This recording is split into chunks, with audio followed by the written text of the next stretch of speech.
حضرت مغیرہ سے روایت ہے قال توضأ نبی صلی اللہ علیہ وسلم ومسح علی الجوربین والنعلین، فرماتے کہ جرابوں پر اور نالیں پر آپ نے مسح کر دیا۔ رواه احمد والترمذی وابو داؤد وابن ماجہ۔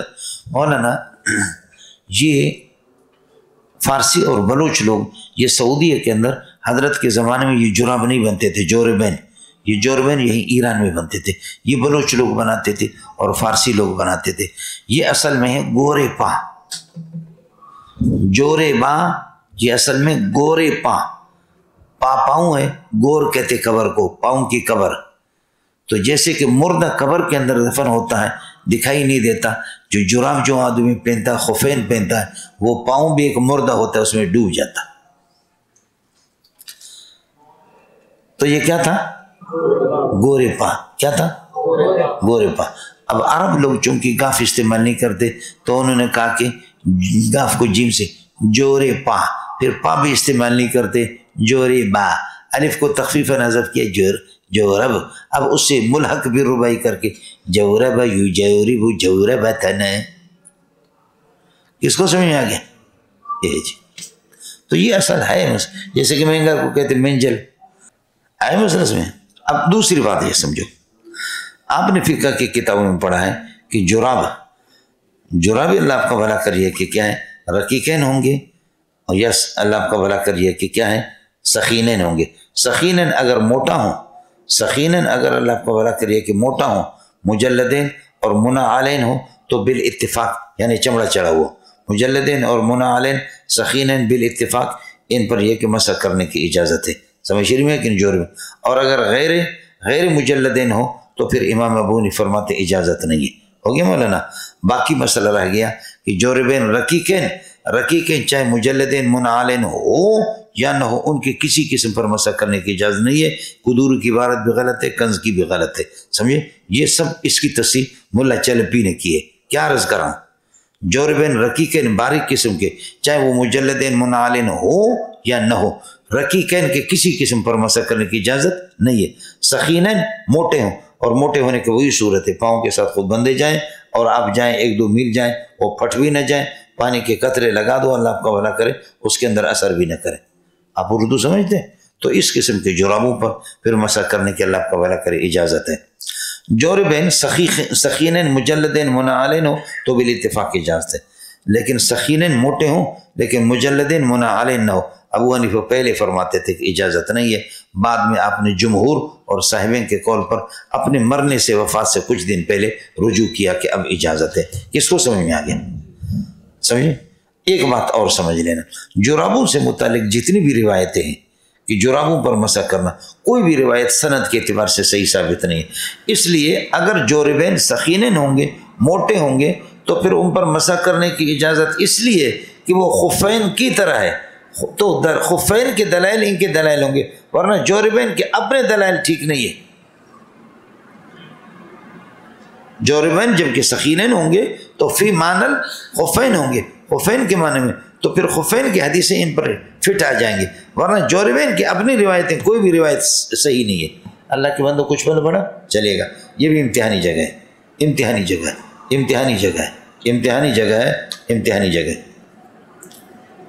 وعن المغیرہ قال مسح رسول اللہ صلی اللہ علیہ وسلم الخفین، حضرت نے خفین پر مسح کیا، فقلت یا رسول اللہ نسیتا، حضرت آپ خفین پر مسح کر رہے، بھول گئے، پاؤں کو دھو نہیں رہے؟ قال بل انت نسیتا، ما نسیت، میں نہیں بھولا، تو بھول گیا، سمجھے؟ یعنی یہ اللہ کو سوال کا طریقہ نہیں ہے، بل انت نسیت طریق الادب ہے، بل انت نسیت الادب، تو ادب کو بھول گیا، استاد کو اس طرح کہہ رہا ہے۔ چونکہ حضرت مغیرہ نے خفین پر مسح کو دیکھا بھی نہیں تھا، کہا کہ حضرت پاؤں کو دھو نہیں رہے، خفین پر مسح کر رہے ہیں، انت نسیتا، فرمایا بل انت نسیتا، بل انت نسیتا منا بل انت نسیت طریق الادب ہے، یا نسیت الادب، ادب کو تو بھول گیا، یہ انداز نہیں ہے استاد کو بتانے کا، ایک یہ۔ دوسرا بل انت نسیتا طریق السوال ہے، سوال کا طریقہ تو بھول، تو یہ کہہ دے کہ حضرت خفین پر مسح ہے، یہ کیا ہے؟ یہ حکم کم سے آیا ہے، یہ کہو، لیکن آپ استاد کو دھڑا دھڑ کہہ رہے کہ استاد جی بھول گیا آپ، تو بل انت نسیت طریقہ سوال ہے، سوال کا طریقہ تو بھول، یا نسیت الادب، تو ادب کو بھول گیا، بے ادبی کا طریقہ آپ کا۔ کچھ پجل کر لیں پھر فرمایا امرنی ربی عز وجل بہذا اے بالمسح علی الخفین، مسح الخفین کا اللہ نے مجھے حکم دیا۔ رواہ احمد و ابو داؤد۔ وعن علی رضی اللہ عنہ، حضرت علی فرماتے ہیں لو کان الدین بالرائے، اگر دین سطحی رائے کے مطابق ہوتا، لکان اسفل الخف اولا بالمسح، تو خفین کا نچلا حصہ وہ زیادہ حقدار ہوتا مسح کا من اعلیٰ اوپر کے مقابلے۔ ہماری عقل یہ کہتی نیچے والے حصے زیادہ مٹی وٹی اسی پر لگتی ہے۔